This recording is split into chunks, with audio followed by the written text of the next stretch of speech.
Hi everyone, welcome to Business Studies class by Don Bosco PU College Chitradurga. Previous class ನಲ್ಲಿ ನಾವು promoter ಅಂದ್ರೆ ಯಾರು, promoter ಏನು functions ಮಾಡ್ತಾನೆ ಅಂದ್ರೆ ನೋಡಿದ್ವಿ. ಏನೇನು ಫಂಕ್ಷನ್ಸ್ ಮಾಡ್ತಾನೆ ಅಂತ ನೋಡಿದ್ವಿ. ಅವನು ಐಡಿಯಾ ಜನರೇಟ್ ಮಾಡೋದು ಪ್ಲಸ್ ಫೀಸಿಬಿಲಿಟಿ ಸ್ಟಡಿ ಮಾಡೋದು, ಅದಾದ್ಮೇಲೆ ನೇಮ್ ಅಪ್ರೂವಲ್, ನೇಮ್ ಫಿಕ್ಸ್ ಮಾಡಿಸೋದು, ಆಮೇಲೆ ಮೆಮೊರಂಡಮ್ ಆಫ್ ಅಸೋಸಿಯೇಷನ್ಗೆ ಸೈನ್ ಮಾಡೋರನ್ನ ರೆಡಿ ಮಾಡಿಸೋದು, ಅಂದ್ರೆ ಡೈರೆಕ್ಟರ್ಸ್ ಅಂತ ಹೇಳಿದ್ದೇನೆ.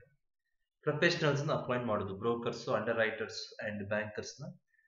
6ನೇ function preparation of necessary documents ಅಂತ ನೋಡಿದ್ವಿ. 1ನೇ ಡಾಕ್ಯುಮೆಂಟ್ ಯಾವುದು? MA, ಮೆಮೊರಂಡಮ್ ಆಫ್ ಅಸೋಸಿಯೇಷನ್ ಅಂತ, ಅದನ್ನು ನೋಡಿದ್ವಿ. ಅದರಲ್ಲಿ ಏನೇನು ಬರುತ್ತೆ?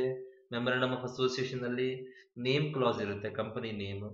ಆಫೀಸ್ ರಿಜಿಸ್ಟರ್ಡ್ ಆಫೀಸ್ ಅಡ್ರೆಸ್ ಇರುತ್ತೆ ರಿಜಿಸ್ಟರ್ಡ್ ಆಫೀಸ್ ಕ್ಲಾಸ್ ನಲ್ಲಿ. ಆಬ್ಜೆಕ್ಟಿವ್ ಕ್ಲಾಸ್ ನಲ್ಲಿ ಉದ್ದೇಶ ಇರುತ್ತೆ, ಕಂಪನಿ ಸ್ಟಾರ್ಟ್ ಮಾಡಿರೋ ಉದ್ದೇಶ. ಲಯಬಿಲಿಟಿ ಕ್ಲಾಸ್ ನಲ್ಲಿ ಹೊಣೆಗಾರಿಕೆ ಏನಂತ ಇರುತ್ತೆ. ಕ್ಯಾಪಿಟಲ್ ಕ್ಲಾಸ್ ನಲ್ಲಿ ಕ್ಯಾಪಿಟಲ್ ಬಗ್ಗೆ ಇರುತ್ತೆ. ಓಕೆನಾ?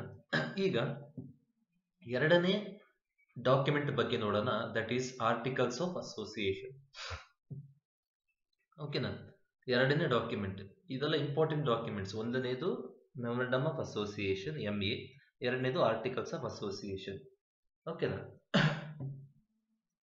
ಈ MA ನಲ್ಲಿ ಏನಿತ್ತು, ಮುಖ್ಯವಾದ ಐಟಮ್ ಯಾವುದು, ಮುಖ್ಯವಾದ ಕಂಟೆಂಟ್ ಆಬ್ಜೆಕ್ಟಿವ್ ಕ್ಲಾಸ್, ಅಂದ್ರೆ ಕಂಪನಿ ಸ್ಟಾರ್ಟ್ ಮಾಡಿರೋ ಉದ್ದೇಶ. ಇದರಲ್ಲಿ ಮುಖ್ಯವಾದ ಉದ್ದೇಶ ಏನಂದ್ರೆ ಕಂಪನಿ ರೂಲ್ಸ್ ಅಂಡ್ ರೆಗ್ಯುಲೇಷನ್ಸ್. ಇಲ್ಲಿ ನೋಡ್ರಿ, ಇಲ್ಲಿ ಇದು ಮೆಮೊರಂಡಮ್ ಆಫ್ ಅಸೋಸಿಯೇಷನ್, ಇಷ್ಟು ಪಾರ್ಟ್, ಇದು ಇದು ಇದು ಇದು ಇದು ಇದು ಮೆಮೊರಂಡಮ್ ಆಫ್ ಅಸೋಸಿಯೇಷನ್ ಟೇಬಲ್, ಇದು ಇಷ್ಟು. ಓಕೆನಾ? ಇದು ಆರ್ಟಿಕಲ್ಸ್ ಆಫ್ ಅಸೋಸಿಯೇಷನ್. ಈ ಟೇಬಲ್ ಇದೆ ನೋಡ್ರಿ, FG, table H, table I, table J. ಓಕೆನಾ? ಇಷ್ಟಿದಾವೆ. ಈಗ ನಾವು ಇದ್ರ ಬಗ್ಗೆ ಸ್ಟಡಿ ಮಾಡ್ಬೇಕು. ಯಾವ್ದ್ರ ಬಗ್ಗೆ? Table F, table G, table H, table I, table J. ಈ ಟೇಬಲ್ ಎಲ್ಲಿರುತ್ತೆ ಸರ್? ಕಂಪನೀಸ್ ಆಕ್ಟ್ 2013 ನಲ್ಲಿ, ಅಂದ್ರೆ ಕಂಪನೀಸ್ ಆಕ್ಟ್ 2013 ನಲ್ಲಿ ಟೇಬಲ್ ಇರುತ್ತೆ. ABCDE ಇದು ಮೆಮೊರಂಡಮ್ ಆಫ್ ಅಸೋಸಿಯೇಷನ್ ಸಂಬಂಧಪಟ್ಟ ಟೇಬಲ್. FGHIJ ಇದು ಆರ್ಟಿಕಲ್ಸ್ ಆಫ್ ಅಸೋಸಿಯೇಷನ್ ಗೆ ಸಂಬಂಧಪಟ್ಟ ಟೇಬಲ್. ಈ ಟೇಬಲ್ ನಲ್ಲಿ ಏನಿರುತ್ತಂದ್ರೆ ಕಂಪನಿ ರನ್ ಮಾಡೋದಕ್ಕೆ, ಸ್ಟಾರ್ಟ್ ಮಾಡೋದಕ್ಕೆ ರೂಲ್ಸ್ ಅಂಡ್ ರೆಗ್ಯುಲೇಷನ್ಸ್ ಇರುತ್ತೆ. ಇಂಟರ್ನಲ್ ಮ್ಯಾನೇಜ್ಮೆಂಟ್, ಕಂಪನಿನ ರನ್ ಮಾಡಬೇಕು, ಕಂಪನಿನ ಮ್ಯಾನೇಜ್ ಮಾಡಬೇಕು, ಅದಕ್ಕೆ ಬೇಕಾದ ಅವರ ಅವಶ್ಯಕತೆ ಇರುವ ರೂಲ್ಸ್ ಅಂಡ್ ರೆಗ್ಯುಲೇಷನ್ಸ್ ಇರುತ್ತೆ ಇಲ್ಲಿ ಅಷ್ಟೇ, ಬೇರೆ ಏನು ಇರುವುದಿಲ್ಲ. ಓಕೆನಾ? ಇಲ್ಲ ನಾವು ಇಲ್ಲಿ ಈ ಟೇಬಲ್ FGHIJ ನಲ್ಲಿ ಕೊಟ್ಟಿದ್ದಾರೆ ರೂಲ್ಸ್ ಅಂಡ್ ರೆಗ್ಯುಲೇಷನ್ಸ್. ಈ ರೂಲ್ಸ್ ಅಂಡ್ ರೆಗ್ಯುಲೇಷನ್ಸ್ ನಮಗೆ ಸಾಕಾಗೋದಿಲ್ಲ, ಇನ್ನೂ ನಮಗೆ ಬೇಕು, ಇನ್ನೊಂದು 10 ರೂಲ್ಸ್ ಅಂಡ್ ರೆಗ್ಯುಲೇಷನ್ಸ್ ಆಡ್ ಮಾಡ್ತೀನಿ ಅಂದ್ರೆ ಕಂಪನಿಯವರು, ಅಂದ್ರೆ ನಾವು ನಮ್ಮದೇ ಆದಂತ ಆರ್ಟಿಕಲ್ಸ್ ಆಫ್ ಅಸೋಸಿಯೇಷನ್ ರೆಡಿ ಮಾಡ್ಕೋಬಹುದು. ಅಫ್ಕೋರ್ಸ್ ಈ ರೂಲ್ಸ್ ಅಂಡ್ ರೆಗ್ಯುಲೇಷನ್ಸ್ ಇದಾವಲ್ಲ, ಇದು ಆಲ್ರೆಡಿ ಇದೆಯಲ್ಲ, ಇದನ್ನ ಎಕ್ಸ್ಕ್ಲೂಡ್ ಮಾಡೋಕೆ ಬರೋದಿಲ್ಲ. ಇದ್ರ ಜೊತೆಗೆ ನಮ್ಮ ಹೊಸ ರೂಲ್ಸ್ ಅಂಡ್ ರೆಗ್ಯುಲೇಷನ್ಸ್ ಆಡ್ ಮಾಡಿ ಹೊಸ ಆರ್ಟಿಕಲ್ಸ್ ಆಫ್ ಅಸೋಸಿಯೇಷನ್ ರೆಡಿ ಮಾಡ್ಕೋಬಹುದು, ತಯಾರು ಮಾಡ್ಕೋಬಹುದು. You got the point, right? Okay. So ಇದು ಆರ್ಟಿಕಲ್ಸ್ ಆಫ್ ಅಸೋಸಿಯೇಷನ್ ಆಯ್ತು.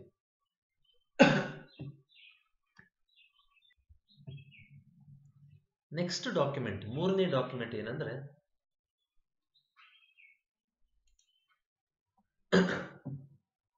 Consent of proposed directors. Consent ಅಂದ್ರೆ ನಿಮ್ಗೆ ಗೊತ್ತು, ಒಪ್ಪಿಗೆ ಅಷ್ಟೇ. ಸಿಂಪಲ್ ಆಗಿ ಹೇಳ್ಬೇಕಾದ್ರೆ ನಾನು ಒಪ್ಪಿದ್ದೀನಿ ಇಲ್ಲ ಅಂತ. ಇಲ್ಲಿ ಡೈರೆಕ್ಟರ್ಸ್ ಇದಾರಲ್ಲ, ಅಂದ್ರೆ ನಾನು ಈ ಕಂಪನಿ ಡೈರೆಕ್ಟರ್ ಆಗಿ ಆಕ್ಟ್ ಮಾಡ್ಬೇಕು.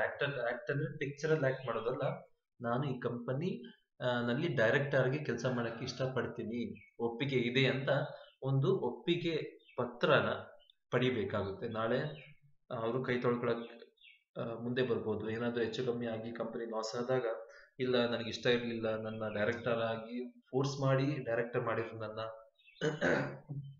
ನಾನು ಈ ಕಂಪನಿ ಯಾವುದೇ ಜವಾಬ್ದಾರಿ ಹೊತ್ಕೊಳ್ಳಲ್ಲ, ಆ ತರ ಪ್ರಾಬ್ಲಮ್ಸ್ ಬರುತ್ತೆ ಅನ್ನೋ ಕಾರಣಕ್ಕಾಗಿ ಅವ್ರ ಹತ್ರ ಒಪ್ಪಿಗೆ ಪತ್ರ ತಗೊಂಡ್ಬಿಡ್ರಿ. ಓಕೆ, ನನಗೆ ಒಪ್ಪಿಗೆ ಇದೆ ಈ ಕಂಪನಿ ಡೈರೆಕ್ಟರ್ ಆಗಿ ಫಂಕ್ಷನ್ ಮಾಡೋದಿಕ್ಕೆ. Okay, you got the point, right? Okay, ಇದು 3ನೇ ಡಾಕ್ಯುಮೆಂಟ್.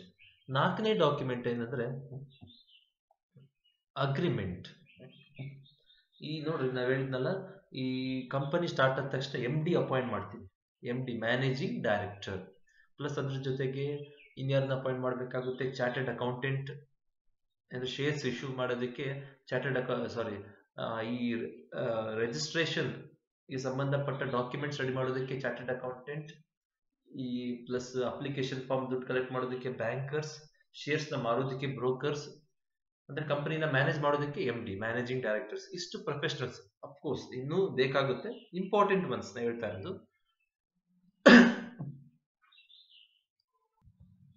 ಇವ್ರನ್ನ ಈ ಪ್ರೊಫೆಷನಲ್ಸ್ ನ ಅಪಾಯಿಂಟ್ ಮಾಡ್ಕೊಂಡಾಗ ಅವ್ರ ಜೊತೆ ಒಂದು ಅಗ್ರಿಮೆಂಟ್ ಮಾಡ್ಕೋಬೇಕಾಗುತ್ತೆ, ಕಾಂಟ್ರಾಕ್ಟ್. ನೀವು 2 years ವರ್ಕ್ ಮಾಡಲೇಬೇಕು, ಈ ಕೆಲಸ ಈ ಪರ್ಟಿಕ್ಯುಲರ್ ವರ್ಕ್ ನ ಮುಗಿಸ್ಕೊಡ್ಬೇಕು, ಅಲ್ಲಿ ತನಕ ಬಿಟ್ಟು ಹೋಗಂಗಿಲ್ಲ ಅಂತ ಏನೋ ಒಂದು ಅಗ್ರಿಮೆಂಟ್ ಮಾಡ್ಕೋಬೇಕಾಗುತ್ತೆ. ಯಾಕಂದ್ರೆ ಇನ್ ಬಿಟ್ವೀನ್ ಈ ಮ್ಯಾನೇಜರ್ ಬಿಟ್ಟು ಹೋಗೋದು, ಈ ಚಾರ್ಟರ್ಡ್ ಅಕೌಂಟೆಂಟ್ ಬಿಟ್ಟು ಹೋಗೋದು, ಆತರ ಬಿಟ್ಟು ಹೋದಾಗ ಪ್ರಾಬ್ಲಮ್ಸ್ ಕ್ರಿಯೇಟ್ ಆಗುತ್ತೆ. ಅಫ್ಕೋರ್ಸ್ ಕಂಪನಿ ಒಂದ್ಸರಿ ಬೆಳೆದ ಮೇಲೆ ಓಕೆ, ಇಲ್ಲ ಕಂಪನಿ ಈಗ ಇನಿಷಿಯಲ್ ಸ್ಟೇಜ್ ನಲ್ಲಿ ಇದೆ, ಈಗ ರಿಜಿಸ್ಟ್ರೇಷನ್ ಮಾಡ್ತಾ ಇದೀವಿ, ಈಗಲೇ ಸ್ಟಾರ್ಟಿಂಗ್ ನಲ್ಲಿ ಒಬ್ರು ಬಿಟ್ಟು ಹೋಗೋದು ಮತ್ತೆ ಹೊಸಬ್ರು ಬರೋದು, ಇನ್ನೊಬ್ಬ ಮ್ಯಾನೇಜರ್ ಬಿಟ್ಟು ಹೋಗೋದು ಮತ್ತೆ ಹೊಸಬ್ರು ಬರೋದು, ಈ ತರ ಕಿರಿಕಿರಿ ಆಗ್ಬಾರ್ದು, ಅವ್ರವ್ರ ನಡುವೆ ಪ್ರಾಬ್ಲಮ್ ಬರಬಾರ್ದು ಅಂತ ಕಾರಣಕ್ಕಾಗಿ ಏನ್ ಮಾಡ್ತಾರೆ, ಅವ್ರ ಜೊತೆ ಅಗ್ರಿಮೆಂಟ್ ಮಾಡ್ಕೋಬೇಕಾಗುತ್ತೆ ಮ್ಯಾನೇಜಿಂಗ್ ಡೈರೆಕ್ಟರ್ ಜೊತೆಗೆ. ಅಂದ್ರೆ ಅಫ್ಕೋರ್ಸ್ ಅದರ್ ಪ್ರೊಫೆಷನಲ್ಸ್ ಆಲ್ಸೋ. ಓಕೆನಾ?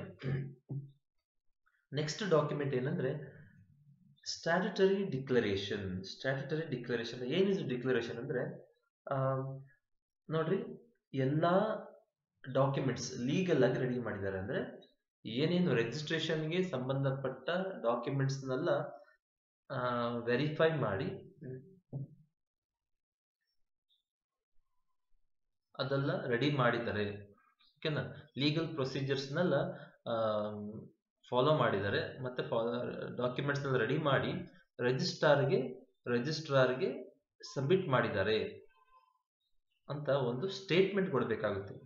ಸ್ಟೇಟ್ಮೆಂಟ್ ಕೊಟ್ಟು ಅದಕ್ಕೆ ಸೈನ್ ಮಾಡಬೇಕಾಗುತ್ತೆ. ಯಾರು ಅದಕ್ಕೆ ಸೈನ್ ಮಾಡೋದಂದ್ರೆ ಅಡ್ವೊಕೇಟ್ ಇರ್ಬೋದು, ಯಾವ್ದಾದ್ರು ಒಬ್ರು ಲಾಯರ್ ಇರ್ಬೋದು, ಅಂದ್ರೆ ಅಡ್ವೊಕೇಟ್ ಲಾಯರ್ ಇರ್ಬೋದು, ಇಲ್ಲ CA ಚಾರ್ಟರ್ಡ್ ಅಕೌಂಟೆಂಟ್ ಇರ್ಬೋದು, ಅವರು ಇಲ್ಲ ಅಂದ್ರೆ ಕಂಪನಿ ಸೆಕ್ರೆಟರಿ ಇರ್ಬೋದು. ಓಕೆ, ಈ 3 ಜನ ಒಬ್ಬರಲ್ಲಿ ಯಾರಾದ್ರೂ ಒಬ್ರು ಸೈನ್ ಮಾಡಬೇಕಾಗುತ್ತೆ. ಏನಂತ ಡಿಕ್ಲರೇಷನ್ ಕೊಡ್ಬೇಕು? ರಿಜಿಸ್ಟ್ರಾರ್ಗೆ ಎಲ್ಲಾ ಲೀಗಲ್ ಡಾಕ್ಯುಮೆಂಟ್ಸ್ ನ ಸಬ್ಮಿಟ್ ಮಾಡಿದೀವಿ, ಎಲ್ಲಾ ರೂಲ್ಸ್ ಅಂಡ್ ರೆಗ್ಯುಲೇಷನ್ಸ್ ನ ಫಾಲೋ ಮಾಡಿದೀವಿ. ಏನಕ್ಕೆ ರೂಲ್ಸ್ ಅಂಡ್ ರೆಗ್ಯುಲೇಷನ್ಸ್? ಕಂಪನಿ ರಿಜಿಸ್ಟ್ರೇಷನ್ಗೆ ಸಂಬಂಧಪಟ್ಟ ರೂಲ್ಸ್ ಅಂಡ್ ರೆಗ್ಯುಲೇಷನ್ಸ್ ನ ಇವರು ಫಾಲೋ ಮಾಡಿದ್ದಾರೆ. ಒಂದು ಕಂಪನಿ ರಿಜಿಸ್ಟ್ರೇಷನ್ಗೆ ಸಂಬಂಧಪಟ್ಟ ಡಾಕ್ಯುಮೆಂಟ್ಸ್ ನೆಲ್ಲ ಇವರು ಲೀಗಲ್ ಆಗಿ ರೆಡಿ ಮಾಡಿ ಸಬ್ ರಿಜಿಸ್ಟ್ರಾರ್ಗೆ ಸಬ್ಮಿಟ್ ಮಾಡಿದ್ದಾರೆ ಅಂತ ಒಂದು ಡಿಕ್ಲರೇಷನ್ ಕೊಟ್ಟು, ಒಂದು ಸ್ಟೇಟ್ಮೆಂಟ್ ಕೊಟ್ಟು ಅದಕ್ಕೆ ಸೈನ್ ಮಾಡಬೇಕಾಗುತ್ತೆ. ಯಾರು? ಅಡ್ವೊಕೇಟ್, ಇಲ್ಲ ಚಾರ್ಟರ್ಡ್ ಅಕೌಂಟೆಂಟ್, ಇಲ್ಲ ಕಂಪನಿ ಸೆಕ್ರೆಟರಿ, CS ಅಂತಾರೆ, CA or CS. ಓಕೆನಾ? You got the point, right? Okay. Next document ಏನಂದ್ರೆ receipt of payment of fees. The last document ಏನಿದು? ಫೀಸ್ ಪೇಮೆಂಟ್ ಮಾಡಬೇಕಾಗುತ್ತೆ. ಏನಕ್ಕೆ? ರಿಜಿಸ್ಟ್ರೇಷನ್ಗೆ ಒಂದಿಷ್ಟು ಫೀಸ್ ಅಂತ ಇಟ್ಟಿರ್ತಾರೆ, ಆ ದುಡ್ಡನ್ನ ಕಟ್ಟಬೇಕಾಗುತ್ತೆ, ಕಟ್ಟಿ ರೆಸಿಪ್ಟ್ ಇಸ್ಕೋಬೇಕಾಗುತ್ತೆ. You got the point, right? ಇಷ್ಟು ಡಾಕ್ಯುಮೆಂಟ್ಸ್. ಒಂದೇದೇನು? ಮೆಮೊರಂಡಮ್ ಆಫ್ ಅಸೋಸಿಯೇಷನ್ ನೋಡಿದ್ವಿ, ಅದರಲ್ಲಿ ತುಂಬಾ ಏನೇನು ಇರುತ್ತೆ ಅಂತ ನೋಡಿದ್ವಿ. ಎರಡನೇದು ಆರ್ಟಿಕಲ್ಸ್ ಆಫ್ ಅಸೋಸಿಯೇಷನ್. ಮೂರನೇದು ಡೈರೆಕ್ಟರ್ಸ್ ಒಪ್ಪಿಗೆ ಪತ್ರ. ನಾಲ್ಕನೇದು ಅಗ್ರಿಮೆಂಟ್, ಯಾರು ನಾವು ಅಪಾಯಿಂಟ್ ಮಾಡ್ಕೊಂಡಿರ್ತೀವಿ ಪ್ರೊಫೆಷನಲ್ಸ್ ಅವ್ರ ಜೊತೆ ಅಗ್ರಿಮೆಂಟ್. ನಾಲ್ಕನೇದು ಸ್ಟ್ಯಾಟ್ಯುಟರಿ ಡಿಕ್ಲರೇಷನ್. ಐದನೇದು receipt of payment of fees. ಈ ಗಾಟ್ ದ ಪಾಯಿಂಟ್, ರೈಟ್? ಇಷ್ಟು ಡಾಕ್ಯುಮೆಂಟ್ಸ್ ನ 6 ಡಾಕ್ಯುಮೆಂಟ್ಸ್ ನ ನಾವೇನ್ ಮಾಡ್ಬೇಕಾಗುತ್ತೆ? ರೆಡಿ ಮಾಡ್ಬೇಕಾಗುತ್ತೆ. ಯಾವುದಕ್ಕೆ? ರಿಜಿಸ್ಟ್ರೇಷನ್ಗೆ. ಈಗ ನೆಕ್ಸ್ಟ್ ಸ್ಟೆಪ್ ನೋಡೋಣ, ಇನ್ಕಾರ್ಪೊರೇಷನ್. ಇದು ಎರಡನೇ ಸ್ಟೆಪ್. ನಾನು 3 ಸ್ಟೆಪ್ ಇದೆ ಫಾರ್ಮೇಶನ್ ಆಫ್ ಎ ಕಂಪನಿನಲ್ಲಿ ಅಂತ ಹೇಳಿದ್ದೆ. ಒಂದೇದು ಪ್ರಮೋಷನ್ ಆಫ್ ಎ ಕಂಪನಿ, ಅದು ಒಂದೇದು ಮುಗೀತು. ಒಂದೇದೇನು ಅದರಲ್ಲಿ ಪ್ರಮೋಷನ್ ಆಫ್ ಎ ಕಂಪನಿಯಲ್ಲಿ ಪ್ರಮೋಟರ್ ಮೀನಿಂಗ್ ನೋಡಿದ್ವಿ, ಫಂಕ್ಷನ್ಸ್ ಆಫ್ ಎ ಪ್ರಮೋಟರ್ ನೋಡಿದ್ವಿ. ಓಕೆನಾ? ಪ್ರಮೋಷನ್ ಅಲ್ಲಿ ಮುಗೀತು.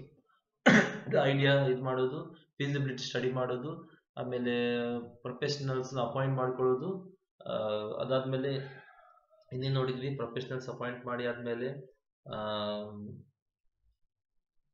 ನೇಮ್ ಫಿಕ್ಸ್ ಮಾಡೋದು, ಡೈರೆಕ್ಟರ್ಸ್ ಸೈನ್ ಮಾಡೋರನ್ನ ಅಪಾಯಿಂಟ್ ಮಾಡ್ಕೊಳ್ಳೋದು, ನೆಸೆಸರಿ ಡಾಕ್ಯುಮೆಂಟ್ಸ್ ಎಲ್ಲ ನೋಡ್ಬಿಟ್ವಿ. ಏನೇನು memorandum of association, articles of association, then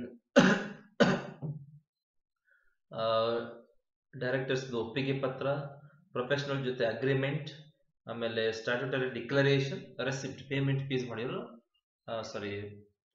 ಫೀಸ್ನ payment ಮಾಡಿರೋ ರಿಸಿಪ್ಟ್, ಇಷ್ಟು ಡಾಕ್ಯುಮೆಂಟ್ಸ್ನ ರೆಡಿ ಮಾಡ್ಕೊಂಡ್ವಿ. ಕರೆಕ್ಟ್ ಅಲ್ವಾ? ಸೊ ಇಲ್ಲಿಗೆ promotion of a company first step ಮುಗೀತು. ಎರಡನೇ ಸ್ಟೆಪ್ ಯಾವುದು? ಇನ್ಕಾರ್ಪೊರೇಷನ್. ಇನ್ಕಾರ್ಪೊರೇಷನ್ ಅಷ್ಟೇ ಸಿಂಪಲ್. ಇನ್ಕಾರ್ಪೊರೇಷನ್ಗೆ ಒಂದು ಪರ್ಟಿಕ್ಯುಲರ್ ಅಪ್ಲಿಕೇಶನ್ ಇದೆ, ಅದನ್ನು ತಗೊಂಡು ಫಿಲ್ಅಪ್ ಮಾಡಿ ಅದ್ರ ಜೊತೆಗೆ ಈ ಮುಂಚೆ ಡಿಸ್ಕಸ್ ಮಾಡಿದ್ವಿ ನೋಡ್ರಿ ಡಾಕ್ಯುಮೆಂಟ್ಸ್, ಆ ಡಾಕ್ಯುಮೆಂಟ್ಸ್ನ ಮತ್ತೆ ರಿಜಿಸ್ಟರ್ ಆಫೀಸ್ಗೆ ಕೊಟ್ರೆ ಏನ್ ಮಾಡ್ತಾರೆ, ಅವರು ಇನ್ಕಾರ್ಪೊರೇಷನ್ ಸರ್ಟಿಫಿಕೇಟ್ ಕೊಡ್ತಾರೆ. ಇನ್ನೊಂದ್ಸರಿ ಕೇಳಿ, ಇನ್ಕಾರ್ಪೊರೇಷನ್ ಏನ್ ಗೊತ್ತಾ? ಸಿಂಪಲ್. ಅದು ಇನ್ಕಾರ್ಪೊರೇಷನ್ಗೆ ಸಂಬಂಧಪಟ್ಟ ಅಪ್ಲಿಕೇಶನ್ ಒಂದು ಸಿಗುತ್ತೆ, ಅದನ್ನ ಅಪ್ಲಿಕೇಶನ್ ಫಿಲ್ಅಪ್ ಮಾಡಿ ಅದ್ರ ಜೊತೆಗೆ ಏನೇನು ಕೊಡಬೇಕು? ಡಾಕ್ಯುಮೆಂಟ್ಸ್ ಕೊಡಬೇಕು. ಏನೇನು? MA memorandum of association, articles of association, directors ಒಪ್ಪಿಗೆ ಪತ್ರ, ಪ್ರೊಫೆಷನಲ್ ಜೊತೆ ಮಾಡ್ಕೊಂಡಿರೋ ಅಗ್ರಿಮೆಂಟ್, ಸ್ಟ್ಯಾಟ್ಯೂಟರಿ ಡಿಕ್ಲರೇಷನ್, ಫೀಸ್ ರಿಜಿಸ್ಟ್ರೇಷನ್ಗೆ ಫೀಸ್ ಪೇ ಮಾಡಿರೋ ರೆಸಿಪ್ಟ್, ಅದ್ರ ಜೊತೆಗೆ ರಿಜಿಸ್ಟ್ರೇಷನ್ ಸರ್ಟಿಫಿಕೇಟ್ ಕೊಟ್ಟಿರ್ತಾರೆ, ರಿಜಿಸ್ಟ್ರೇಷನ್ ಮಾಡಿಸಿರೋ ಒಂದು ಕಾಪಿ. ಇಷ್ಟು ಡಾಕ್ಯುಮೆಂಟ್ಸ್ನ ಇನ್ಕಾರ್ಪೊರೇಷನ್ ಅಪ್ಲಿಕೇಶನ್ ಜೊತೆಗೆ ಕೊಟ್ರೆ ಅವ್ರು ಏನ್ ಮಾಡ್ತಾರೆ? ಇನ್ಕಾರ್ಪೊರೇಷನ್ ಸರ್ಟಿಫಿಕೇಟ್ ಅಂತ ಕೊಡ್ತಾರೆ. ಇಲ್ಲಿ ನೋಡ್ತಿರ್ಬೋದು, ಸರ್ಟಿಫಿಕೇಟ್ ಆಫ್ ಇನ್ಕಾರ್ಪೊರೇಷನ್ ಅಂದ್ರೆ ಸಿಂಪಲ್. ಇದು ಏನ್ ಸರ್ ಇನ್ಕಾರ್ಪೊರೇಷನ್ ಸರ್ಟಿಫಿಕೇಟ್ ಅಂದ್ರೆ?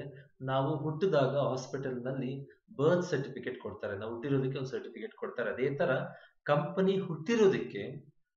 ಹುಟ್ಟಿರೋದಕ್ಕೆ ಬರ್ತ್ ಸರ್ಟಿಫಿಕೇಟ್ನೇ ಇನ್ಕಾರ್ಪೊರೇಷನ್ ಸರ್ಟಿಫಿಕೇಟ್ ಅಂತ ಕರೀತಾರೆ. ನಾವು ಹೇಗೆ ಹುಟ್ಟಿದಾಗ ನಮಗೆ ಬರ್ತ್ ಸರ್ಟಿಫಿಕೇಟ್ ಕೊಡ್ತಾರೆ, ಅದೇ ತರ ಕಂಪನಿ ಹುಟ್ಟಿರೋದಕ್ಕೆ ಬರ್ತ್ ಸರ್ಟಿಫಿಕೇಟ್ ಕೊಡ್ತಾರೆ, ಅದನ್ನೇ ಇನ್ಕಾರ್ಪೊರೇಷನ್ ಸರ್ಟಿಫಿಕೇಟ್ ಅಂತ ಕೊಡ್ತಾರೆ. ಓಕೆ, ಈ ಇನ್ಕಾರ್ಪೊರೇಷನ್ ಸರ್ಟಿಫಿಕೇಟ್ ಇದ್ರೇನೆ ನಾವು ಆ ಕಂಪನಿ ಜೊತೆಗೆ ಏನಾದ್ರು ಅಗ್ರಿಮೆಂಟ್ ಮಾಡ್ಕೊಂಡಿರ್ತೀವಿ, ನಮಗೆ ಇಷ್ಟು ಪ್ರೊಡಕ್ಷನ್ ಮಾಡ್ಕೊಡ್ಬೇಕು 3 months ಒಳಗಾಗಿ ಅಂತ ಅಗ್ರಿಮೆಂಟ್ ಮಾಡ್ಕೊಂಡಿರ್ತೀವಿ ನೋಡ್ರಿ. ಆ ಅಗ್ರಿಮೆಂಟ್ ವ್ಯಾಲಿಡ್ ಆಗೋದು ಯಾವಾಗ ಗೊತ್ತಾ? ಆ ಕಂಪನಿಗೆ ಇನ್ಕಾರ್ಪೊರೇಷನ್ ಸರ್ಟಿಫಿಕೇಟ್ ಇದ್ರೆ ಮಾತ್ರ. ಇಲ್ಲ ಅಂದ್ರೆ ಆ ಅಗ್ರಿಮೆಂಟ್ ಏನಾಗುತ್ತೆ? ವಾಯ್ಡ್. ಇಲ್ಲಿ ಏನು ಕೆಲಸಕ್ಕೆ ಬರಲ್ಲ ಅದು. ಓಕೆ, ಲೀಗಲ್ ಆಗಿ ಕಂಪನಿ ಹುಟ್ಟೋದು ಯಾವಾಗ? ಇನ್ಕಾರ್ಪೊರೇಷನ್ ಸರ್ಟಿಫಿಕೇಟ್ ತಗೊಂಡಾಗ. You got the point, right? Okay, next ಇದಕ್ಕೆ ಡಾಕ್ಯುಮೆಂಟ್ಸ್ ಗೊತ್ತಲ್ಲ. ಇನ್ಕಾರ್ಪೊರೇಷನ್ ಸರ್ಟಿಫಿಕೇಟ್ ಡಾಕ್ಯುಮೆಂಟ್ ಹೇಳಿದ್ನಲ್ಲ, memorandum of association, articles of association ಅವೆಲ್ಲ. ಓಕೆ, ಮೂರನೇ ಸ್ಟೆಪ್. ಎರಡನೇ ಸ್ಟೆಪ್ ಮುಗೀತು, ಸಣ್ಣದು, ಅದ್ರ ಬಗ್ಗೆ ಜಾಸ್ತಿ ಏನಿಲ್ಲ. ಎರಡನೇ ಸ್ಟೆಪ್ ಇನ್ಕಾರ್ಪೊರೇಷನ್ ಆಯ್ತು. First one promotion of a company, ಎರಡನೇ ಸ್ಟೆಪ್ ಇನ್ಕಾರ್ಪೊರೇಷನ್ ಆಯ್ತು. ಮೂರನೇದು ಕ್ಯಾಪಿಟಲ್ ಸಬ್ಸ್ಕ್ರಿಪ್ಷನ್. ಈ ಸ್ಟೆಪ್ ಮುಗಿದ್ರೆ ಫಾರ್ಮೇಶನ್ ಆಫ್ ಎ ಕಂಪನಿ ಮುಗೀತು, ಅಂದ್ರೆ ಕಂಪನಿ ಫಾರ್ಮ್ ಆಗ್ಬಿಡ್ತು ಅಂತ. ಓಕೆನಾ?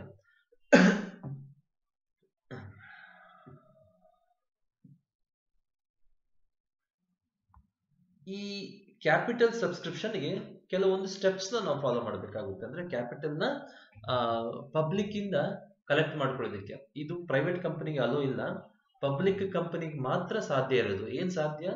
ಸೆಕ್ಯೂರಿಟೀಸ್ ನ ಮಾರ್ಬಿಟ್ಟು ದುಡ್ಡು ಪಬ್ಲಿಕ್ ಇಂದ ಕಲೆಕ್ಟ್ ಮಾಡ್ಕೊಳ್ಳೋದಕ್ಕೆ ಪಬ್ಲಿಕ್ ಕಂಪನಿಯಿಂದ ಮಾತ್ರ ಸಾಧ್ಯ. ಪಬ್ಲಿಕ್ ಕಂಪನಿ ಅಂತ ಏನಂತ ನಾನು ನಿಮಗೆ ಪ್ರೀವಿಯಸ್ ಕ್ಲಾಸ್ ನಲ್ಲಿ ಹೇಳಿದ್ದೀನಿ. Okay, public, private and global companies ನಲ್ಲಿ ಹೇಳಿದ್ದೆ. ಸೊ ಪಬ್ಲಿಕ್ ಕಂಪನಿಗೆ ಮಾತ್ರ ಅವಕಾಶ ಇರೋದು. ಏನಕ್ಕೆ? ಶೇರ್ಸ್, ಡಿಬೆಂಚರ್ಸ್ ನ ಇಶ್ಯೂ ಮಾಡಿ ಪಬ್ಲಿಕ್ ಇಂದ ದುಡ್ಡು ಕಲೆಕ್ಟ್ ಮಾಡಿಕೊಳ್ಳೋದಕ್ಕೆ ಸಾಧ್ಯ. ಯಾರಿಗೆ? ಪಬ್ಲಿಕ್ ಕಂಪನಿ ಮಾತ್ರ. ಓಕೆ, ಈ ಕ್ಯಾಪಿಟಲ್ ಸಬ್ಸ್ಕ್ರಿಪ್ಷನ್ ಮಾಡ್ಕೊಳ್ಳೋದಕ್ಕೆ ಕೆಲವೊಂದು ಸ್ಟೆಪ್ಸ್ ಇದೆ. ಏನ್ ಸ್ಟೆಪ್ಸ್ ಅಂತ ನೋಡೋಣ. ಒಂದನೇ ಸ್ಟೆಪ್, ಫಸ್ಟ್ ಸ್ಟೆಪ್ ಏನಂದ್ರೆ ಸೆಬಿ ಅಪ್ರೂವಲ್. ಈ ಸೆಬಿ ಯಾರು ಗೊತ್ತಾ? Securities and exchange board of India. ಏನಿದು ಸೆಬಿ ಅಂದ್ರೆ? Securities and exchange board of India. ಇದು ಇಂಡಿಯಾದಲ್ಲಿರೋ ಎಲ್ಲಾ ಸ್ಟಾಕ್ ಎಕ್ಸ್ಚೇಂಜಸ್ ನ ಕಂಟ್ರೋಲ್ ಮಾಡೋದು ಇವರೇ. ಕಸ್ಟಮರ್ ಮೋಸ ಹೋಗದೆ ಇರೋ ತರ ನೋಡ್ಕೊಳ್ಳೋದು ಇವರೇ. ಅಂದ್ರೆ ಸ್ಟಾಕ್ ಎಕ್ಸ್ಚೇಂಜಸ್ ನಲ್ಲಿ ಕಸ್ಟಮರ್ ಮೋಸ ಹೋಗೋ ಚಾನ್ಸಸ್ ಇದೆ. ಕಂಪನಿಗಳು ಸುಮ್ಮನೆ ಪಬ್ಲಿಕ್ ಇಂದ ದುಡ್ಡು ಕಲೆಕ್ಟ್ ಮಾಡಿ ಮೋಸ ಮಾಡೋ ಚಾನ್ಸಸ್ ಇದೆ. ಆ ತರ ಆಗದೆ ಇರೋ ತರ ಎಲ್ಲಾ ಸ್ಟಾಕ್ ಎಕ್ಸ್ಚೇಂಜಸ್ ನ ಕಂಟ್ರೋಲ್ ಮಾಡೋದು ಇಂಡಿಯಾದಲ್ಲಿ ಇರೋ ಎಲ್ಲಾ ಸ್ಟಾಕ್ ಎಕ್ಸ್ಚೇಂಜಸ್ ನ ಕಂಟ್ರೋಲ್ ಮಾಡೋದು ಯಾರು? SEBI, securities and exchange board of India, ಇವರೇ ಕಂಟ್ರೋಲ್ ಮಾಡೋದು. ಓಕೆನಾ? ಇವರಿಂದ ಪರ್ಮಿಷನ್ ತಗೋಬೇಕಾಗುತ್ತೆ. ನೋಡ್ರಿ, ನಾವು ಶೇರ್ಸ್ ನ ಇಶ್ಯೂ ಮಾಡಿ ಪಬ್ಲಿಕ್ ಇಂದ ಕ್ಯಾಪಿಟಲ್ ಅಂದ್ರೆ ಬಂಡವಾಳ ಕಲೆಕ್ಟ್ ಮಾಡ್ಕೊಂತೀವಿ ಅಂತ ಪರ್ಮಿಷನ್ ತಗೋಬೇಕಾಗುತ್ತೆ. ಅದೇನು ಎಲ್ಲ ಡಾಕ್ಯುಮೆಂಟ್ಸ್ ಕೇಳ್ತಾರ ಅವರು, ಆ ಡಾಕ್ಯುಮೆಂಟ್ಸ್ ನೆಲ್ಲ ಕೊಟ್ಟುಬಿಟ್ಟು ರಿಜಿಸ್ಟ್ರೇಷನ್ ಮಾಡಿರೋ ಡಾಕ್ಯುಮೆಂಟ್, ಇನ್ಕಾರ್ಪೊರೇಷನ್ ಸರ್ಟಿಫಿಕೇಟ್ ಅದನ್ನೆಲ್ಲ ಕೊಟ್ಬಿಟ್ಟು ಏನ್ ಮಾಡ್ಬೇಕಾಗುತ್ತೆ, ನಾವು ಅವರಿಂದ ಪರ್ಮಿಷನ್ ತಗೋಬೇಕಾಗುತ್ತೆ ಸೆಬಿಯಿಂದ. ಅದು ಒಂದನೇ ಸ್ಟೆಪ್, ಅಲ್ಲಿ ಮುಗಿದೋಯ್ತು. ಎರಡನೇ ಸ್ಟೆಪ್ ಏನ್ ಮಾಡ್ಬೇಕಾಗುತ್ತೆ, ಫೈಲಿಂಗ್ ಪ್ರಾಸ್ಪೆಕ್ಟ್ಸ್. ಫೈಲಿಂಗ್ ಪ್ರಾಸ್ಪೆಕ್ಟ್ಸ್ ಏನಿದು? ಪ್ರಾಸ್ಪೆಕ್ಟ್ಸ್ ಅಂದ್ರೆ ನೀವು ಅಪ್ಲಿಕೇಶನ್ ಫಾರ್ಮ್ ಜೊತೆಗೆ ಒಂದು ಸಣ್ಣ ಬುಕ್ ತರ ಕೊಟ್ಟಿದ್ರಿ, ಕಾಲೇಜಲ್ಲಿ ಕೊಟ್ಟಿದ್ರ ನಿಮಗೆ? ಓಕೆ, ಅದರಲ್ಲಿ ಕಾಲೇಜ್ ಬಗ್ಗೆ ಇನ್ಫಾರ್ಮೇಶನ್ ಇತ್ತು. ಕಾಲೇಜ್ ಯಾವಾಗ ಸ್ಟಾರ್ಟ್ ಆಗಿತ್ತು, ಏನೇನು ಅಚೀವ್ಮೆಂಟ್ಸ್, ಎಷ್ಟು ವರ್ಷ ಆಯ್ತು, ಏನೇನು ಫೆಸಿಲಿಟಿ ಇದಾವೆ, ಇವನ್ನೆಲ್ಲ ಕೊಟ್ಟಿದ್ರು. ಅದೇ ತರ ಇದು ಅಷ್ಟೇ. ಈ ಪ್ರಾಸ್ಪೆಕ್ಟ್ ಅಲ್ಲಿ ಕಂಪನಿ ಯಾವಾಗ ಸ್ಟಾರ್ಟ್ ಆಗಿತ್ತು, ಏನಾದ್ರು ಅಚೀವ್ಮೆಂಟ್ಸ್ ಮಾಡಿದಾರ, ಏನೇನು ಫೆಸಿಲಿಟೀಸ್ ಇದಾವೆ ಅದರಲ್ಲಿ, ಅಂದ್ರೆ ಆಲ್ ದ ಪಾಸಿಟಿವ್ ಪಾಯಿಂಟ್ಸ್ ಇರುತ್ತೆ ಕಂಪನಿ ಬಗ್ಗೆ, ಎಲ್ಲ ಪಾಸಿಟಿವ್ ಪಾಯಿಂಟ್ಸ್ ಇರುತ್ತೆ, ಕಂಪ್ಲೀಟ್ ಇನ್ಫಾರ್ಮೇಶನ್ ಇರುತ್ತೆ. ಅದ್ರ ಯಾರು ಫೌಂಡರ್, ಯಾರು ಅಂದ್ರೆ ಪ್ರಮೋಟರ್ ಯಾರು, ಏನ್ ಪ್ರೊಡಕ್ಷನ್ ಮಾಡ್ತಾರಲ್ಲಿ, ಏನ್ ಫೆಸಿಲಿಟಿ ಇದಾವೆ, ಅಡ್ವಾಂಟೇಜಸ್ ಅಂದ್ರೆ ಎಲ್ಲ ಅಡ್ವಾಂಟೇಜಸ್ ಬಗ್ಗೆ, ಕಂಪನಿ ಬಗ್ಗೆ ಕಂಪ್ಲೀಟ್ ಇನ್ಫಾರ್ಮೇಶನ್ ಆ ಪ್ರಾಸ್ಪೆಕ್ಟ್ ನಲ್ಲಿ ಇರುತ್ತೆ. ಓಕೆನಾ? ಆ ಪ್ರಾಸ್ಪೆಕ್ಟ್ ನ ಜನ ಓದಿ ಕಂಪನಿ ಬಗ್ಗೆ ಇಂಪ್ರೆಸ್ ಆದ್ರೆ, ಕಂಪನಿ ಬಗ್ಗೆ ಇಷ್ಟ ಆದ್ರೆ, ಅವರು ಮುಂದೆ ಬಂದು ಶೇರ್ ನ ತಗೋಬಹುದು ಅಂತ. ಇದೊಂದು ಇನ್ವಿಟೇಷನ್ ಅಷ್ಟೇ. Prospect is an invitation for the public to buy the shares. ಪಬ್ಲಿಕ್ಗೆ ಇನ್ವಿಟೇಷನ್ ಕೊಟ್ಟಂಗೆ ಅಷ್ಟೇ, ಬರ್ರಿ ನಮ್ಮ ಕಂಪನಿ ಶೇರ್ಸ್ ನ ತಗೊಳ್ರಿ ಅಂತ. Okay, you got the point, right? Okay, ಈ ಒಂದು ಕಾಪಿನ ರಿಜಿಸ್ಟ್ರಾರ್ಗೆ ಕೊಡ್ಬೇಕಾಗುತ್ತೆ. ಅವ್ರು ಅಪ್ರೂವ್ ಮಾಡಿ ಆದ್ಮೇಲೆ ನಾವು ಪಬ್ಲಿಕ್ ಇಶ್ಯೂ ಮಾಡ್ಬೇಕಾಗುತ್ತೆ. ಯಾಕಂದ್ರೆ ಅವ್ರು ಚೆಕ್ ಮಾಡ್ತಾರೆ ಎಲ್ಲ ಇನ್ಫಾರ್ಮೇಶನ್, ಎಲ್ಲ ಕೊಟ್ಟಿರೋ ಇನ್ಫಾರ್ಮೇಶನ್ ಕರೆಕ್ಟ್ ಆಗಿದೆಯಾ, ಇಲ್ಲ ಸುಳ್ಳು ಇನ್ಫಾರ್ಮೇಶನ್ ಆಡ್ ಮಾಡಿದಾರ ಕಂಪನಿ ಬಗ್ಗೆ ಇವರು ಜನರನ್ನ ಇಂಪ್ರೆಸ್ ಮಾಡೋಕೆ ಅಂತ ಚೆಕ್ ಮಾಡಿ ಅಪ್ರೂವ್ ಮಾಡಿ ಆದ್ಮೇಲೆ ಜನರಿಗೆ ಇಶ್ಯೂ ಮಾಡಬೇಕಾಗುತ್ತೆ. ಈ ಗಾಟ್ ದ ಪಾಯಿಂಟ್, ರೈಟ್? ಒಂದನೇದಾಯ್ತು, ಎರಡನೇದು ಆಯ್ತು. ಮೂರನೇ ಸ್ಟೆಪ್ ಏನಂದ್ರೆ appointment of bankers, brokers and under writers. ಅಂದ್ರೆ ಈ ಬ್ಯಾಂಕರ್ಸ್ ನಾ ಮುಂಚೆನೆ ಹೇಳಿರೋ ಪ್ರಕಾರ ಶೇರ್ಗೆ ಸಂಬಂಧಪಟ್ಟ ಅಪ್ಲಿಕೇಶನ್ ನ ಇಶ್ಯೂ ಮಾಡಿ ಜನರಿಂದ ದುಡ್ಡು ಕಲೆಕ್ಟ್ ಮಾಡ್ಕೊಳ್ಳೋದಕ್ಕೆ ಬ್ಯಾಂಕರ್ಸ್ ಬೇಕಾಗುತ್ತೆ. ಬ್ರೋಕರ್ಸ್ ಜನರನ್ನ ಕನ್ವಿನ್ಸ್ ಮಾಡಿ ಶೇರ್ಸ್ ನ ಮಾರೋದಕ್ಕೆ ಬ್ರೋಕರ್ಸ್ ಬೇಕಾಗುತ್ತೆ. ಓಕೆನಾ? ಅಂಡರ್ ರೈಟರ್ಸ್ ನಾನು ಈಗಲೇ ಹೇಳ್ತೀನಿ, ನೆಕ್ಸ್ಟ್ ಸ್ಟೆಪ್ ಅಲ್ಲಿ ಹೇಳ್ತೀನಿ. ನೆಕ್ಸ್ಟ್ ಬರೋ ಸ್ಟೆಪ್ಸ್ ನಲ್ಲಿ ಅಂಡರ್ ರೈಟರ್ಸ್ ಏನ್ ಬೇಕು ಅಂತ ನಾನು ಹೇಳ್ತೀನಿ. ಸೊ ಈ 3 ಜನನ ಅಪಾಯಿಂಟ್ ಮಾಡ್ಕೋಬೇಕು. ಓಕೆನಾ? ಈ ಶೇರ್ಸ್ ಇಶ್ಯೂ ಮಾಡೋದಕ್ಕೆ ಸಂಬಂಧಪಟ್ಟ ಡಾಕ್ಯುಮೆಂಟ್ಸ್ ರೆಡಿ ಮಾಡೋದಕ್ಕೆ ಬ್ಯಾಂಕರ್ಸ್, ಬ್ರೋಕರ್ಸ್, ರೈಟರ್ಸ್ 3 ಜನ ಬೇಕು. ಈಗ ಬ್ಯಾಂಕರ್ಸ್ ಏನಕ್ಕೆ ಬೇಕು ಅಂತ ಹೇಳಿ ಆಯ್ತು, ಬ್ರೋಕರ್ಸ್ ಏನಕ್ಕೆ ಬೇಕಂತ ಹೇಳಿ ಆಯ್ತು, ಅಂಡರ್ ರೈಟರ್ಸ್ ಏನಕ್ಕೆ ಬೇಕು ಅಂತ ಹೇಳ್ತೀನಿ ನಾನು ಮುಂದೆ. ಓಕೆನಾ? ನೆಕ್ಸ್ಟ್ ಇಲ್ಲೇ ಹೇಳ್ತೀನಿ, ಇಲ್ಲೇ ಗೊತ್ತಾಗ್ಬಿಡುತ್ತೆ, ಮಿನಿಮಮ್ ಸಬ್ಸ್ಕ್ರಿಪ್ಷನ್ ಅಲ್ಲೇ ಗೊತ್ತಾಗ್ಬಿಡುತ್ತೆ ಅಂಡರ್ ರೈಟರ್ಸ್ ಏನಕ್ಕೆ ಬೇಕು ಅಂತ. ಓಕೆನಾ? ಈಗ ನೆಕ್ಸ್ಟ್ ಸ್ಟೆಪ್ ಮಿನಿಮಮ್ ಸಬ್ಸ್ಕ್ರಿಪ್ಷನ್. ಅಂದ್ರೆ ನಾವು ಇಶ್ಯೂ ಮಾಡಿರೋ ಶೇರ್ಸ್ ನಲ್ಲಿ 90%ಗೆ ಸಬ್ಸ್ಕ್ರಿಪ್ಷನ್ ಬಂದಿರಬೇಕು. ಅಂದ್ರೆ ನಾವು ಫಾರ್ ಎಕ್ಸಾಂಪಲ್ 100 ಶೇರ್ ಇಶ್ಯೂ ಮಾಡ್ತೀನಿ ಅಂತ ತಿಳ್ಕೊಳ್ಳಿ. 100 ಶೇರ್ಸ್ ನ ಇಶ್ಯೂ ಮಾಡ್ತೀನಿ ಅಂತ ನಾನು ಅಡ್ವರ್ಟೈಸ್ಮೆಂಟ್ ಕೊಟ್ಟಿರ್ತೀನಿ ನ್ಯೂಸ್ ಪೇಪರ್ ಅಲ್ಲಿ, ಇಲ್ಲ ಟಿವಿಯಲ್ಲಿ, ಯಾವುದೋ ಒಂದು ಮೀಡಿಯಾ ಮೂಲಕ. ಆ 100 ಶೇರ್ಗೆ 90 ಅಪ್ಲಿಕೇಶನ್ ಇಲ್ಲ 90ಕ್ಕಿಂತ ಜಾಸ್ತಿ ಬಂದಿರಬೇಕು. ಇಲ್ಲ ಅಂದ್ರೆ ಅದನ್ನ ಮಿನಿಮಮ್ ಸಬ್ಸ್ಕ್ರಿಪ್ಷನ್ ಅಂತಾರೆ. ಅಂದ್ರೆ 90% of the share allotted. Okay, ನಾವು 100 ಶೇರ್ ಅಂದ್ರೆ 90 ಅಪ್ಲಿಕೇಶನ್ ಬಂದಿರಬೇಕು. 1000 ಅಂದ್ರೆ 900 ಅಪ್ಲಿಕೇಶನ್ ಇಲ್ಲ ಅದಕ್ಕಿಂತ ಜಾಸ್ತಿ ಬಂದಿರಬೇಕು. ಕಮ್ಮಿ ಬಂದ್ರೆ ನಮಗೆ ಶೇರ್ ಇಶ್ಯೂ ಮಾಡೋಕೆ ಪರ್ಮಿಷನ್ ಸಿಗೋದಿಲ್ಲ, ಶೇರ್ ಇಶ್ಯೂ ಮಾಡೋಂಗಿಲ್ಲ, ಅಲ್ಲೇ ಸ್ಟಾಪ್ ಮಾಡ್ಬಿಡ್ಬೇಕು. ಅಪ್ಲಿಕೇಶನ್ ದುಡ್ಡುಗಳು ವಾಪಸ್ ಕೊಟ್ಟು ಸುಮ್ಮನಾಗ್ಬಿಡ್ಬೇಕು. ಯಾಕಂದ್ರೆ ಇದನ್ನ ಏನಕ್ಕೆ ರೂಲ್ಸ್ ತಂದಿದ್ದಾರೆ ಅಂದ್ರೆ ಕೆಲವೊಂದು ಕಂಪನಿಗಳು ಎಷ್ಟು ದುಡ್ಡು ಸಿಗುತ್ತೋ ಅಷ್ಟು ದುಡ್ಡು ಕಲೆಕ್ಟ್ ಮಾಡ್ಕೊಂಡು ದುಡ್ಡು ಶಾರ್ಟೇಜ್ ಇಂದ ಕಂಪನಿಗಳು ಸಿಕ್ಕಾಗಿದ್ದಾವೆ ಅಂದ್ರೆ ಲಾಸ್ ಬಿದ್ದು ಹಂಗೇ ನಡೀತಾ ಇದ್ದಾವೆ. ಕಂಪನಿಗೆ ಲಾಸ್ ಅವು. ಓಕೆ, ಸಿಕ್ ಕಂಪನಿ ಅಂದ್ರೆ ಏನ್ ಗೊತ್ತಾ, ಲಾಸ್ ಆಗ್ತಿರೋ ಕಂಪನಿಗಳು. ಏನಕ್ಕೆ ಲಾಸ್ ಆಗ್ತವೆ? ಕ್ಯಾಪಿಟಲ್ ಶಾರ್ಟೇಜ್ ಇರುತ್ತೆ. ಕ್ಯಾಪಿಟಲ್ ಶಾರ್ಟೇಜ್ ಇದ್ದಾಗ ಎಲ್ಲಾ ಕೆಲಸಗಳನ್ನ ಕರೆಕ್ಟ್ ಆಗಿ ಮಾಡ್ಸೋಕ್ ಆಗೋದಿಲ್ಲ, ಅಂದ್ರೆ ಕ್ವಾಲಿಟಿ ಮೇಂಟೈನ್ ಮಾಡಕ್ ಆಗೋದಿಲ್ಲ. ಕರೆಕ್ಟ್ ಆಯ್ತು? ಕ್ಯಾಪಿಟಲ್ ಯಾವಾಗ ಶಾರ್ಟೇಜ್ ಆಗೋದು? ನಮ್ಗೆ ಪಬ್ಲಿಕ್ ಇಂದ ಅಪ್ಲಿಕೇಶನ್ ಅಂದ್ರೆ ಪಬ್ಲಿಕ್ ಇಂದ ಸಪೋರ್ಟ್ ಸಿಗದೆ ಹೋದಾಗ. ಈಗ ನಾನು 100 ಶೇರ್ ಇಶ್ಯೂ ಮಾಡಿರ್ತೀನಿ, 50 ಬಂತಷ್ಟೇ. ಅಪ್ಲಿಕೇಶನ್ 50 ಶೇರ್ಸ್ ಇಶ್ಯೂ ಮಾಡಿ ಸ್ವಲ್ಪ ದುಡ್ಡು ಸಿಗುತ್ತೆ ಅಷ್ಟೇ ನನಗೆ. ಅವಾಗ ನನ್ನ ಕಂಪನಿಯಲ್ಲಿ ದುಡ್ಡು ಶಾರ್ಟೇಜ್ ಬರುತ್ತೆ, ನನ್ನ ಕಂಪನಿ ಸಿಕ್ ಕಂಪನಿಯಾಗಿ ಉಳಿದು ಬಿಡುತ್ತೆ. ಈ ತರ ದುಡ್ಡು ಶಾರ್ಟೇಜ್ ಬರಬಾರ್ದು ಅಂದ್ರೆ ಸಿಕ್ ಕಂಪನಿಗಳು ಇರಬಾರ್ದು. ಸಿಕ್ ಕಂಪನಿಗಳು ಇರಬಾರ್ದು. ಸಿಕ್ ಕಂಪನಿ ಸಿಕ್ ಯಾವಾಗ ಆಗುತ್ತೆ? ಇನ್ಅಡೆಕ್ವೇಟ್ ಕ್ಯಾಪಿಟಲ್ ಇದ್ದಾಗ, ಅಂದ್ರೆ ಕ್ಯಾಪಿಟಲ್ ಕಮ್ಮಿ ಇದ್ದಾಗ. ಕ್ಯಾಪಿಟಲ್ ಕಮ್ಮಿ ಯಾವಾಗ ಆಗುತ್ತೆ? ತುಂಬಾ ಜನ ಮುಂದೆ ಬಂದು ನಿಮ್ಮ ಶೇರ್ಸ್ ನ ತಗೊಳ್ದೆ ಹೋದಾಗ. ಓಕೆನಾ? ಸೊ ಇಲ್ಲಿ ಸೆಬಿ ಏನ್ ಮಾಡಿದೆ, ಮಿನಿಮಮ್ 90% ಸಬ್ಸ್ಕ್ರಿಪ್ಷನ್ ಸಿಗ್ಬೇಕು ನಿಮ್ಗೆ. ನೀವು 100 ಶೇರ್ಸ್ ಇಶ್ಯೂ ಮಾಡ್ತಿದ್ರೆ ಮಿನಿಮಮ್ 90 ಜನ ಬರಬೇಕು, ಮುಂದೆ ಬರಬೇಕು. ಓಕೆನಾ? ಅದನ್ನ ಮಿನಿಮಮ್ ಸಬ್ಸ್ಕ್ರಿಪ್ಷನ್ ಅಂತ ಕರೀತಾರೆ. ಓಕೆನಾ? ಸೊ ಇಲ್ಲಿ ಮಿನಿಮಮ್ ಸಬ್ಸ್ಕ್ರಿಪ್ಷನ್ ಬರಬೇಕು. ಇನ್ ಕೇಸ್ ಬರ್ಲಿಲ್ಲ ಅಂದ್ರೆ ಕೆಲವೊಂದು ಕಂಪನಿಗಳು ಡ್ರಾಪ್ ಮಾಡಲ್ಲ. ಏನ್ ಮಾಡ್ತಾರೆ ಅಂದ್ರೆ, ಈ ಅಂಡರ್ ರೈಟರ್ಸ್ ಹೇಳಿದ್ನಲ್ಲ, ಈ ಅಂಡರ್ ರೈಟರ್ಸ್ಗೆ ಕೊಟ್ಟು ಬಿಡ್ತಾರೆ. ಈ ಅಂಡರ್ ರೈಟರ್ಸ್ ಏನ್ ಮಾಡ್ತಾರೆ, ದುಡ್ಡು ಕೊಟ್ಟು ಅಂದ್ರೆ ಅವ್ರು ಸಬ್ಸ್ಕ್ರಿಪ್ಷನ್ ಮಾಡ್ಬಿಡ್ತಾರೆ.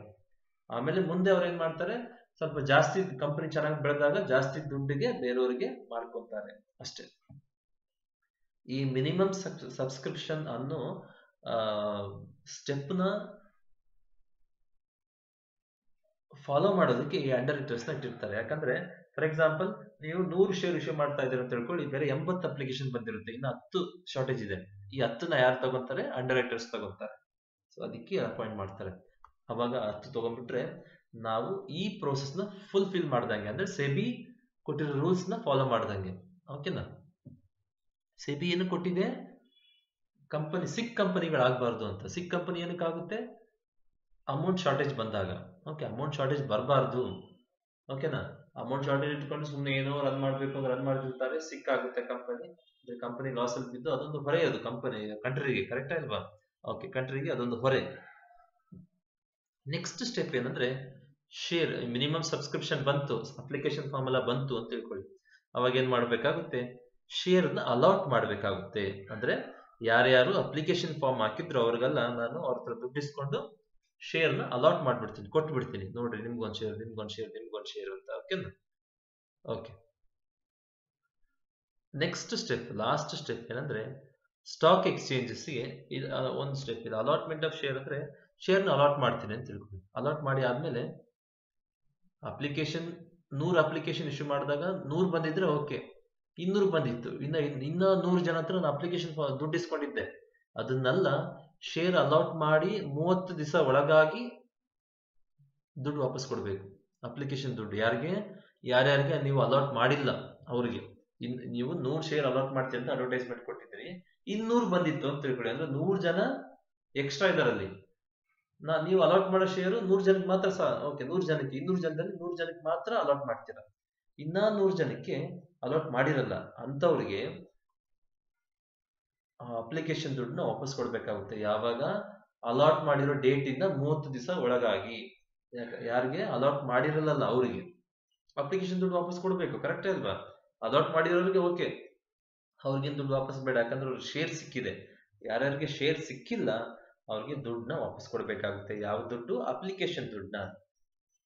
ದ ಲಾಸ್ಟ್ ಸ್ಟೆಪ್ ಏನಂದ್ರೆ, ಅಪ್ಲಿಕೇಶನ್ ಟು ಸ್ಟಾಕ್ ಎಕ್ಸ್ಚೇಂಜ್. ಅಂದ್ರೆ ನೀವು ಶೇರ್ಸ್ ಜೊತೆ ಡೀಲಿಂಗ್ಸ್ ಮಾಡ್ತಾ ಇದ್ದೀರಾ. ಕರೆಕ್ಟೇ ಅಲ್ವಾ? ಸೆಬಿಯಿಂದ ಪರ್ಮಿಷನ್ ತಗೊಂಡ್ರಿ. ಓಕೆ, ಸೆಬಿ ಎಲ್ಲಾ ಸ್ಟಾಕ್ ಎಕ್ಸ್ಚೇಂಜಸ್ ನ ಕಂಟ್ರೋಲ್ ಮಾಡುತ್ತೆ. ಈಗ ನೀವು ಶೇರ್ಸ್ ನ ತಗೊಳ್ಳೋದು ಮಾರೋದು ನೀವು ಮಾಡ್ತಾ ಇದ್ದೀರಾ ಅಂದ್ರೆ ನೀವು ಇಶ್ಯೂ ಮಾಡ್ಬಿಟ್ಟಿದ್ರೆ ಓಕೆ, ಫೈನ್. ಅದು ಈಗ ನಿಮ್ಮ ಹತ್ರ ಇಸ್ಕೊಂಡ್ರಲ್ಲ ಶೇರ್ ಹೋಲ್ಡರ್ಸ್, ಅವರು ನಾಳೆ ಮುಂದೆ ಎಲ್ಲಾದ್ರೂ ಒಂದು ಸ್ಟಾಕ್ ಎಕ್ಸ್ಚೇಂಜಸ್ ಅಲ್ಲಿ ಮಾರಬೇಕು. ಈಗ ನಿಮ್ಮ ಹತ್ರ 100 ಜನ ಶೇರ್ಸ್ ತಗೊಂಡಿದ್ದಾರೆ, ಅವ್ರಿಗೆ ನಾಳೆ ಏನೋ ದುಡ್ಡು ಎಮರ್ಜೆನ್ಸಿ ಬೇಕಾಗುತ್ತೆ, ಅವರು ಬೇರೆಯವ್ರು ಮಾರಿ ಆ ದುಡ್ಡನ್ನ ಯೂಸ್ ಮಾಡ್ಕೋಬೇಕು. ಬೇರೆಯವ್ರು ಮಾರ್ಬೇಕಂದ್ರೆ ಅವ್ರು ಎಲ್ಲಿಗೆ ಹೋಗ್ಬೇಕು? ಸ್ಟಾಕ್ ಎಕ್ಸ್ಚೇಂಜಸ್ ಹೋಗ್ಬೇಕು. ಈಗ ನಾವು ತರಕಾರಿ ತರಬೇಕಂದ್ರೆ ತರಕಾರಿ ಮಾರ್ಕೆಟ್ ಹೋಗ್ತೀವಿ, ತರಕಾರಿ ತಗೋಬೇಕಂದ್ರೆ ತರಕಾರಿ ಮಾರ್ಕೆಟ್ ಹೋಗ್ತೀವಿ, ತರಕಾರಿ ಮಾರ್ಬೇಕಂದ್ರೆ ತರಕಾರಿ ಮಾರ್ಕೆಟ್ ಹೋಗ್ತೀವಿ. ಅದೇ ತರ ಶೇರ್ ನ ಮಾರ್ಬೇಕು ತಗೋಬೇಕಂದ್ರೆ ಸ್ಟಾಕ್ ಎಕ್ಸ್ಚೇಂಜ್ ಹೋಗ್ಬೇಕಾಗುತ್ತೆ. ಸೊ ಯಾವ್ದಾದ್ರು ಒಂದು ಸ್ಟಾಕ್ ಎಕ್ಸ್ಚೇಂಜಸ್ ನಿಂದ ಪರ್ಮಿಷನ್ ತಗೋಬೇಕಾಗುತ್ತೆ. ಓಕೆನಾ? ಯಾಕಂದ್ರೆ ನಿಮ್ಮ ಶೇರ್ ನಾಳೆ ಮಾರ್ಬೇಕು ತಗೋಬೇಕು ಅಂದ್ರೆ ಸ್ಟಾಕ್ ಎಕ್ಸ್ಚೇಂಜ್ ಬೇಕಾಗುತ್ತೆ. ಸೊ ಯಾವ್ದಾದ್ರು ಒಂದು ಸ್ಟಾಕ್ ಎಕ್ಸ್ಚೇಂಜ್ ಇಂದ ನೀವು ಪರ್ಮಿಷನ್ ತಗೋಬೇಕಾಗುತ್ತೆ. Okay, you got the point, right? Sir, ಇಷ್ಟು ಹೇಳಿದ್ರಿ, ಏನ್ ಸರ್ ಶೇರ್ ಅಂದ್ರೆ ಅಂತ ಕೇಳ್ಬೋದು. ಇಷ್ಟೊತ್ತು ಹೇಳಿದೆ. ಓಕೆನಾ? ಏನ್ ಶೇರ್ ಅಂದ್ರೆ ಇಲ್ಲಿ ನೋಡ್ರಿ, ನೀವು ಶೇರ್ ಅಂದ್ರೆ ಫಾರ್ ಎಕ್ಸಾಂಪಲ್ ನೀವು 100 ರೂಪಾಯಿ ಕಲೆಕ್ಟ್ ಮಾಡ್ಕೋಬೇಕು ಅಂತ ಡಿಸೈಡ್ ಮಾಡಿದ್ರೆ ಅಂತ ಹೇಳ್ಕೊಡಿ. ಎಕ್ಸಾಂಪಲ್ ಈಸಿಯಾಗಿ ಅರ್ಥ ಆಗಿದೆ ಅಂತ ಹೇಳ್ತೀವಿ. ನೀವು 100 ರೂಪಾಯಿ ಕಲೆಕ್ಟ್ ಮಾಡಬೇಕು ಅಂತ ಡಿಸೈಡ್ ಮಾಡಿದ್ರೆ ಅಂತ ತಿಳ್ಕೊಳ್ಳಿ. ಎಷ್ಟು? 100 ರೂಪಾಯಿ. Okay fine. ಎಷ್ಟು ಕಲೆಕ್ಟ್ ಮಾಡ್ಕೋಬೇಕಂತಿದ್ರ? 100 ರೂಪಾಯಿ. ನೀವೇನ್ ಮಾಡ್ತೀರಾ, ಈ 100 ರೂಪಾಯಿನ ಡಿವೈಡ್ ಮಾಡ್ತೀರಾ. ಇದು 100 ರೂಪಾಯಿ. ಇದು 100 ರೂಪಾಯಿನ ಏನ್ ಮಾಡ್ತೀರಾ, ಡಿವೈಡ್ ಮಾಡ್ತೀರಾ. ಎಷ್ಟು ಭಾಗ ಮಾಡ್ತೀರಾ? 100 ಭಾಗ ಮಾಡ್ತೀರಾ. ಎಷ್ಟು ಭಾಗ ಮಾಡ್ತೀರಾ? 100 ಭಾಗ ಮಾಡ್ತೀರಾ. ಅಂದ್ರೆ ಒಂದು ಭಾಗದ ಬೆಲೆ 1 ರೂಪಾಯಿ. 1 ರೂಪಾಯಿ 1 ರೂಪಾಯಿ 1 ರೂಪಾಯಿ 1 ರೂಪಾಯಿ. ಅಂದ್ರೆ ಒಂದೊಂದು ಭಾಗ ಒಂದೊಂದು ಶೇರ್. ಇದು you got the point right? ಇನ್ನೊಂದ್ಸರಿ ಹೇಳ್ತೀನಿ ನೋಡ್ರಿ. ಇಲ್ಲಿ ನೀವು ಜನರಿಂದ 100 ರೂಪಾಯಿ ಕಲೆಕ್ಟ್ ಮಾಡ್ಬೇಕು ಅಂತ ತಿಳ್ಕೊಳ್ಳಿ ಅಂತ ಡಿಸೈಡ್ ಮಾಡಿದ್ರೆ ಅಂತ ತಿಳ್ಕೊಳ್ಳಿ. ಈ 100 ರೂಪಾಯಿ ಒಂದು ದೊಡ್ಡ ಭಾಗ, ದೊಡ್ಡ ಅಮೌಂಟ್. ಈ 100 ರೂಪಾಯಿನ 100 ರೂಪಾಯಿ ಹೋಗಿ 100 ರೂಪಾಯಿ ಕೊಡ್ರಿ ಅಂತ ಕೇಳಿದ್ರೆ ಜನರು ಕೊಡಲ್ಲ. ಕರೆಕ್ಟಾ ಇಲ್ವಾ? ಸೊ 100 ರೂಪಾಯಿನ 100 ಭಾಗ ಮಾಡ್ತೀರಾ. ಈ ಒಂದು ಭಾಗದ ಬೆಲೆ 1 ರೂಪಾಯಿ. ಅಂದ್ರೆ ಒಂದು ಯೂನಿಟ್ ಬೆಲೆ 1 ರೂಪಾಯಿ. ಈ ಒಂದು ಯೂನಿಟ್ ಒಂದು ಶೇರ್. ಇದೊಂದು ಶೇರ್, ಇದೊಂದು ಶೇರ್, ಇದೊಂದು ಶೇರ್, ಇದೊಂದು ಶೇರ್, ಇದೊಂದು ಶೇರ್, ಆ ತರ. ಓಕೆ, ಅರ್ಥ ಆಗ್ತದೆ ಇಲ್ವಾ? ಈಗ ನೀವು 1 ಕೋಟಿ ಕಲೆಕ್ಟ್ ಮಾಡ್ಬೇಕು ಅಂತಿದ್ದೀರ ಅಂತ ತಿಳ್ಕೊಳ್ಳಿ. 1 ಕೋಟಿ ಕಲೆಕ್ಟ್ ಮಾಡಬೇಕು ಅಂತಿದ್ದೀರ ಅಂತ ತಿಳ್ಕೊಳ್ಳಿ. ಎಷ್ಟು ಕೋಟಿ? 1 crore. ಈ 1 crore ನ ಹೋಗಿ ಒಬ್ಬ ಪೀಪಲ್ ಹತ್ರ, ಒಬ್ಬನ ಹತ್ರ ಹೋಗಿ 1 ಕೋಟಿ ಕೊಡ್ರಿ, ನಾವು ಈಗ ಕಂಪನಿ ಸ್ಟಾರ್ಟ್ ಮಾಡಬೇಕು ಅಂತ ಕೇಳಿದ್ರೆ ಯಾರಾದ್ರೂ ಕೊಡ್ತಾರಾ? ಇಲ್ಲ ತಾನೆ, ಯಾರು ಕೊಡಲ್ಲ. ಸೊ ಅದಕ್ಕೆ ಏನ್ ಮಾಡ್ತೀರಾ, ಈ 1 ಕೋಟಿನ ಡಿವೈಡ್ ಮಾಡ್ತೀರಾ, 100 ಭಾಗ ಮಾಡ್ತೀರಾ. ಎಷ್ಟು ಭಾಗ? 100 ಭಾಗ ಮಾಡ್ತೀರಾ. ಒಂದು ಭಾಗದ ಬೆಲೆ 1 lakh. ಅಂದ್ರೆ ಈ 1 ಯೂನಿಟ್ ಇದೆಯಲ್ಲ, ಇದನ್ನ 1 ಶೇರ್ ಅಂತ ಕರೀತಾರೆ. ಅಂದ್ರೆ 1 ಶೇರ್ ಬೆಲೆ ಎಷ್ಟು? 1 lakh. ಅಥವಾ 100 ಶೇರ್ಸ್ ನ ಇಶ್ಯೂ ಮಾಡ್ತೀರಾ ಅಷ್ಟೇ. Very simple. You got the point right? Okay, thank you. We shall discuss the next chapter. Actually ಇಲ್ಲಿ ನಿಮ್ಮ ಚಾಪ್ಟರ್ ಮುಗಿದೋಯ್ತು. ಎಷ್ಟನೇ ಚಾಪ್ಟರ್? 7ನೇ ಚಾಪ್ಟರ್ ಇಲ್ಲಿಗೆ ಮುಗೀತು. ಯಾವುದು? Formation of a company. ಇದು ತುಂಬಾ ಸಣ್ಣ ಚಾಪ್ಟರ್. ಓಕೆನಾ? ಸೊ ಜಲ್ದಿ ಮುಗಿದೋಯ್ತು. ಈ ಫಾರ್ಮೇಶನ್ ಆಫ್ ಎ ಕಂಪನಿಯಲ್ಲಿ 3 ಸ್ಟೆಪ್ ಇದೆ. Promotion of a company, incorporation, capital subscription. Capital subscription ನಲ್ಲಿ ನಾವು ಶೇರ್ಸ್ ಅಂದ್ರೆ ಮೀನಿಂಗ್ ನೋಡಿದ್ವಿ. ಲಾಸ್ಟ್ ಅಲ್ಲಿ ಹೇಳಿದ್ವಿ ಶೇರ್ ಅಂದ್ರೆ ಮೀನಿಂಗ್ ನೋಡಿದ್ವಿ. ಶೇರ್ಸ್ ನ ಇಶ್ಯೂ ಮಾಡಬೇಕಾದ್ರೆ ಏನೇನು ಸ್ಟೆಪ್ಸ್ ನಾವು ಫಾಲೋ ಮಾಡಬೇಕು ಅಂತ ನೋಡಿದ್ವಿ. Okay, thank you. We shall discuss the next chapter in the next class. Thank you.